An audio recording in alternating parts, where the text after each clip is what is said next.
FightHype.com with Robert Garcia. Robert, you're here with a person that we know a lot, Brandon Rios. How's training camp gone? How's everything been going? Look, Brandon's been doing a great job. You see him, you know, he looks healthy, he's nice and thin, you know, he's not heavy.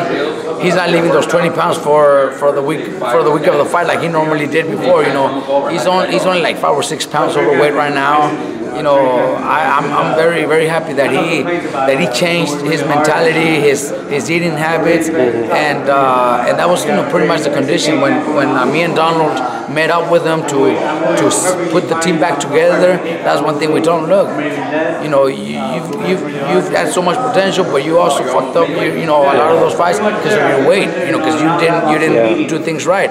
He's like, I promise you guys. He promised his wife. We made together. He made us that promise, and the results are in. You know, he's in great shape. He's in great shape. So, Robert, you've had Brandon since the beginning. You know him better than anybody. Does he still feel like the same Brandon? Is he better? Look, I'm gonna tell you, the Brandon that I see now, you know, he comes to my gym and spars all my young guys, man. You know, he's also been sparring Josito Lopez, but lately he's sparring nothing but my young guys, the fast ones, the strong guys, the kids that could really box. Yeah.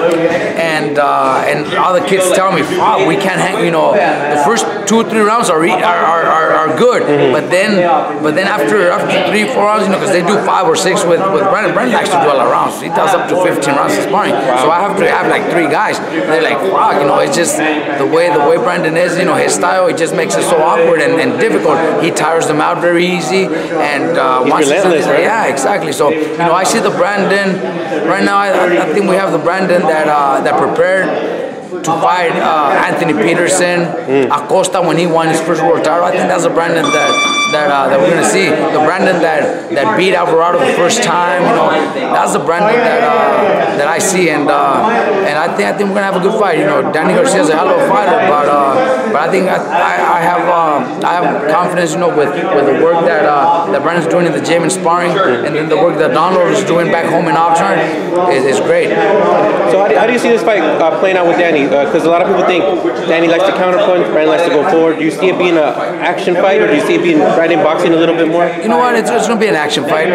Danny Garcia is a hell of a fighter, hell of a fight, a boxer, 2-division world champion, the 2 toughest divisions, 140, 147, and he's already been champion in both. So you got to respect all that. You got to admire what he's accomplished. But you know, inside the ring, you know, we're gonna make the fight. We're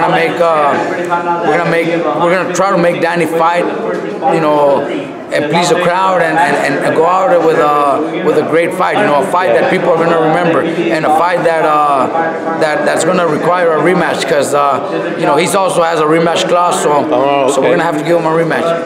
And I know Angel hasn't been really part of the press touring thing. Have you ever interacted with Angel, and do you expect anything crazy to happen during fight week? Not at all, man. Not at all. You know what? He didn't show up to the press conference in LA, and he didn't show up to the press conference we had in New York. I was there to surprise.